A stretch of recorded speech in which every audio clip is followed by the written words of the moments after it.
FAQ பார்த்துட்ருக்கோம். Cost of 4 Tamil books and 3 English dictionary books 750 கிவனை நான் அப்படியே எழுதிக்கிறேன். இப்போ காஸ்ட் ப்ரைஸ் வந்து நான் தமிழ் புக்குக்கு டிபின்னு எடுத்துக்கிறேன். ஓகேவா? ஓகே. இதுக்கு வந்து இங்கிலீஷ் டிக்ஷனரிக்கு இடின்னு எடுத்துக்கிறேன். கிவன் டேட்டாவை அப்போ எழுதலாமா?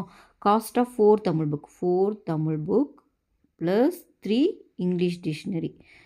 இது எவ்வளோன்னு கொடுத்துருக்காங்கன்னா 750. ஓகே. நெக்ஸ்ட் என்ன கொடுத்துருக்காங்கன்னா the cost of Tamil the cost of English டிக்ஷனரின்னு கொடுத்துருக்காங்க. The cost of English dictionary is 2 times the cost of Tamil book. 2 டைம்ஸாக தமிழ் புக்கு மாதிரி 2 டைம்ஸ்ன்னு கொடுத்துட்டாங்க. ஸோ அதையும் எழுதிக்கிட்டேன். இப்போ உங்களை என்ன கேட்குறாங்க, what is the total cost of Tamil book and English dictionary? அப்போது டோட்டல் காஸ்ட்னா நம்ம என்ன பண்ணணும், நம்ம தமிழ் புக்கு டிபின்னு எடுத்திருக்கோம், இங்கிலீஷ் டிக்ஷனரி இது ரெண்டையும் ஆட் பண்ணி சொல்லுங்கன்னு சொல்லியிருக்காங்க. ஸோ இதுதான் நம்ம ஃபைன் பண்ணணும். ஓகேவா?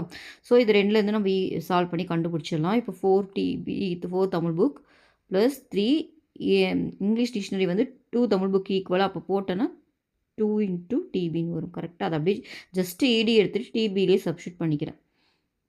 அப்போ என்ன ஆகும், 6 6 + 4 10ன்னு வரும். அப்போ 10 தமிழ் புக்கோட ரேட் பார்த்திங்கன்னா 750. அப்போ ஒரு தமிழ் புக்கோட ரேட் பார்த்திங்கன்னா 750 / 10 அப்போ 75ன்னு வரும். ஓகேவா? தமிழ் புக்கு கண்டுபிடிச்சிட்டோம். இதை எடுத்து இதில் போட்டிங்கன்னா இங்கிலீஷ் டிக்ஷனரியோட ரேட்டும் கிடச்சிடும். 2 × 75 150. இப்போ அவங்க என்ன கேட்குறாங்கன்னு பார்த்தீங்கன்னா டோட்டல் காஸ்ட்டு தான் கேட்குறாங்க. அப்போ இது ரெண்டையும் ஆட் பண்ணால் போதும். அப்போ 150 + 75 அப்போ என்ன ஆகும், 225. ஓகேவா? இதுதான் இந்த சம்மோட ஆன்சர். ஓகேவா?